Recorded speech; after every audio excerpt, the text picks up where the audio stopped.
यो इस्कुस अब सानो पिस पार्ने। यो चाहिँ इस्कुसको अचार कसरी बनाइन्छ भनेर म सिकाउँदैछु है।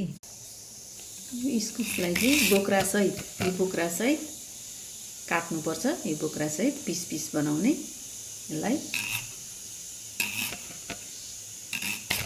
यसरी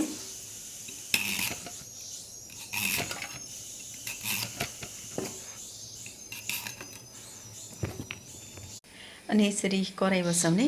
मैले कराई बसाएको छु। अब यो पानी सुक्छ अनि म तेल पनि हाल्छु। अब यी कराई रनक्क रन्क्यो। अब म यहाँ तेल हाल्छु हैन।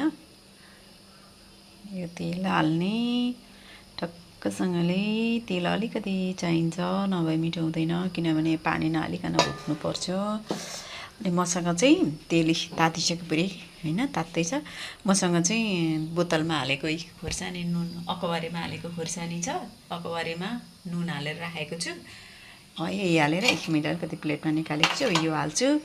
अनि त्यसपछि म यहाँ यो मेथी हाल्ने हो। अचारमा कहिले पनि जिराहरू हाल्नु हुँदैन है। जिरा ज्वानो हाल्छन् मान्छेहरूले, त्यसले टेस्ट बढाउँदैन।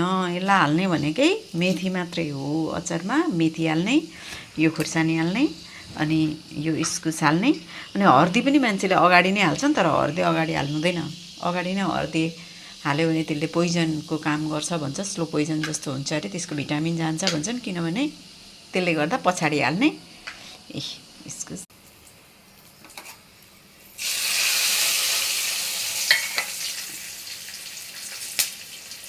यसलाई हल्का रातो कालो कालो बनाउने। त्यसपछि ल यसमा यो इस्कुस हाल्ने। यो इस्कुस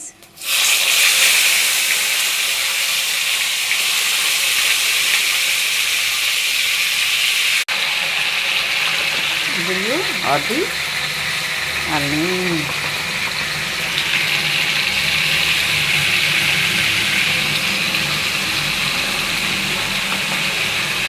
अनि आफूलाई कस्तो मिठो लाग्छ त्यही स्वाद अनुसारको यो नुन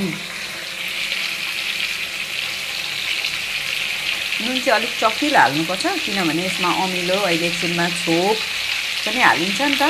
त्यही भएर नुन चाहिँ अलिक चखिलो हाल्ने। अनि मसला धेर नहाल्ने, थोरै यति नै मसला धेर नहाल्ने। अब चलाएर घ्याप्प छोपिदिने। मैले चाहिँ यो इस्कुस चाहिँ यो कराईमा खनाइसकेँ हैन। अब छोप हालेँ। यो चाहिँ आलसको छोप हो। अनि